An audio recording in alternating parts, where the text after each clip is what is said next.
them in a defensive perimeter. He called for airstrikes and fire from circling gunships to suppress the ever-increasing enemy fire, enough to allow another evacuation attempt. Critically wounded, Benavidez moved constantly along the perimeter, bringing water and ammunition to the defenders, treating their wounds, encouraging them to hold on. He sustained several more gunshot wounds, but he continued to fight for 6 hours. When another extraction helicopter landed, he helped the wounded toward it, 1 and 2 at a time. On his second trip, an enemy soldier ran up behind him and struck him with his rifle butt. Sergeant Benavidez turned to close with the man and his bayonet, fought him hand-to-hand to the death. Wounded again, he recovered the rest of his comrades. As the last were lifted onto the helicopter, he exchanged more gunfire with the enemy, killing 2 more Vietnamese soldiers, and then ran back to collect the classified documents before at last climbing aboard and collapsing. The Army doctor back at Loc Ninh thought him dead. Benavidez was placed in a body bag. As the doctor began to pull up the black shroud zipper, Roy Benavidez spat in his face. They flew him to Saigon for surgery, where he began a year in hospitals recovering from 7 serious gunshot wounds, 28 shrapnel wounds, and bayonet wounds in both arms. Hard to believe, isn't it, what this one man did? And why? Because his buddies called out to him? Because the training just took over? Because it was automatic? He was in the moment aware of what was required of him, but senseless to the probable futility of his efforts?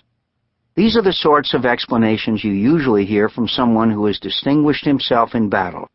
They really don't help us understand. They mean something, but as an explanation for that kind of heroism, they are as unenlightening to me as haiku poetry. What kind of training prepares you to do that? What kind of unit solidarity, how great the love and trust for the man to your right and your left, inspires you to the superhuman heroics of Roy Benavidez? I'll be damned if I know. I was trained to be an aviator, not a Special Forces commando. But how does anyone learn to be that brave? I can't explain it. No one I know can.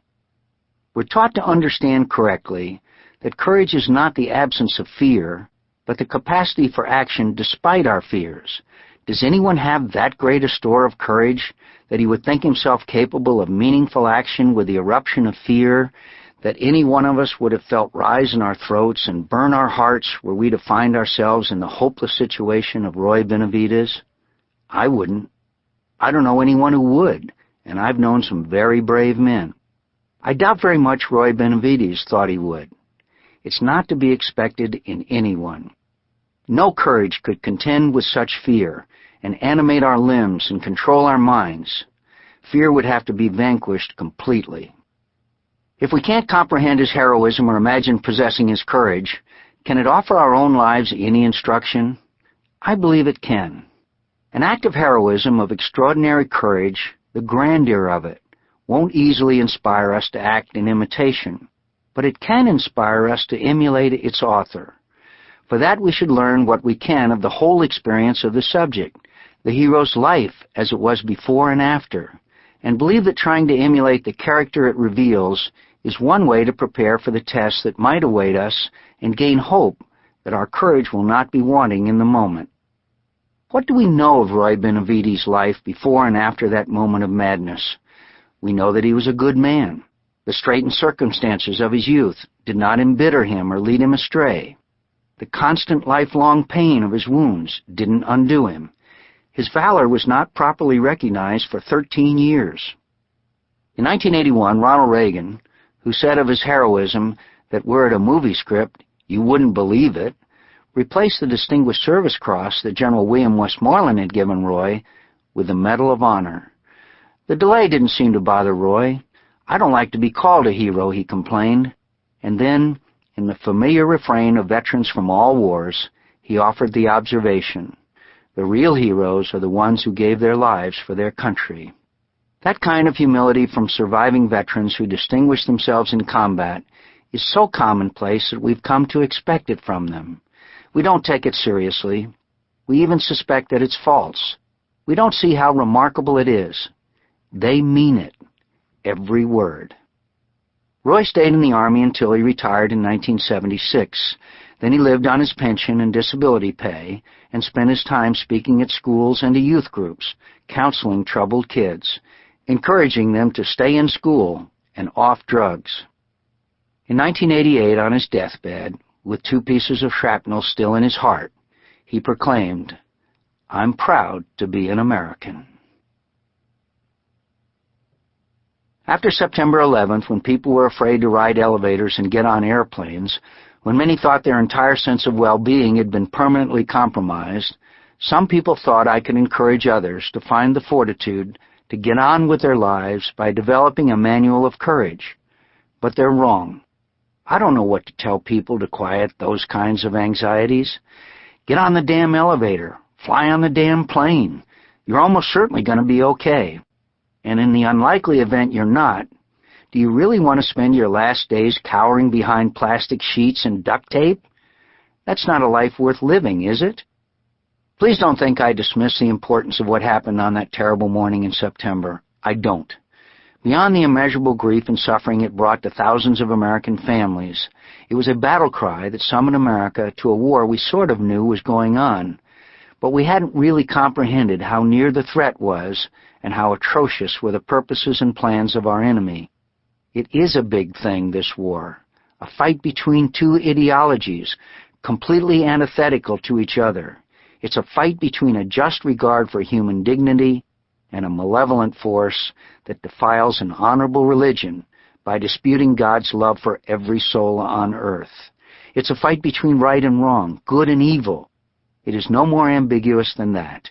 And should the enemy acquire for their arsenal the chemical, biological, and nuclear weapons they seek, this war will become an even bigger thing. It will become a fight for survival. It certainly warrants our courage. However, most of us will not need to fight in this war, not in the conventional sense of fighting. There will be armed conflict, as there already has been in Afghanistan and Iraq, but for the most part, the enemy will not be confronted in conventional battles.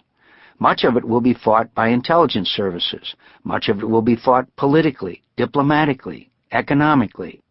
And even if it requires further armed conflict, as in Afghanistan and Iraq, few of us will be needed to bear arms. The majority of us will stay at home, going about our business with or without a heightened sense of alertness. It would be an admirable thing if we honored our compatriots' sacrifice and our country's cause by showing our patriotism in more than symbolic ways, by joining in some form of national service. Some of us not plagued by advanced years could consider enlisting in one of the services, but it won't be necessary for most of us to do so. So believe in your country, love our founding truths, honor the sacrifice of our soldiers, be a good citizen, and fly on the damn airplane. That's all I can offer in the way of instruction to people who might feel incapacitated by the threat of terrorism. However, I think I can offer a few more thoughts about courage. Not because I possess such an ample store of it myself. I wish I did. But I have spent time in the company of heroes. I was raised by them, served with them, was taught to revere them through instruction in the tradition of martial courage. I know what courage looks like.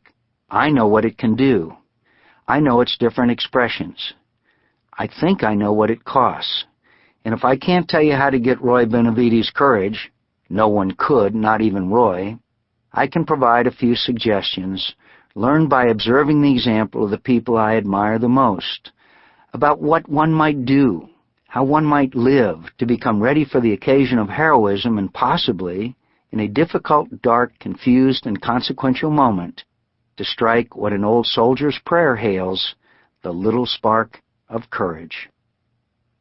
I once heard a story about the late University of Alabama football coach Bear Bryant.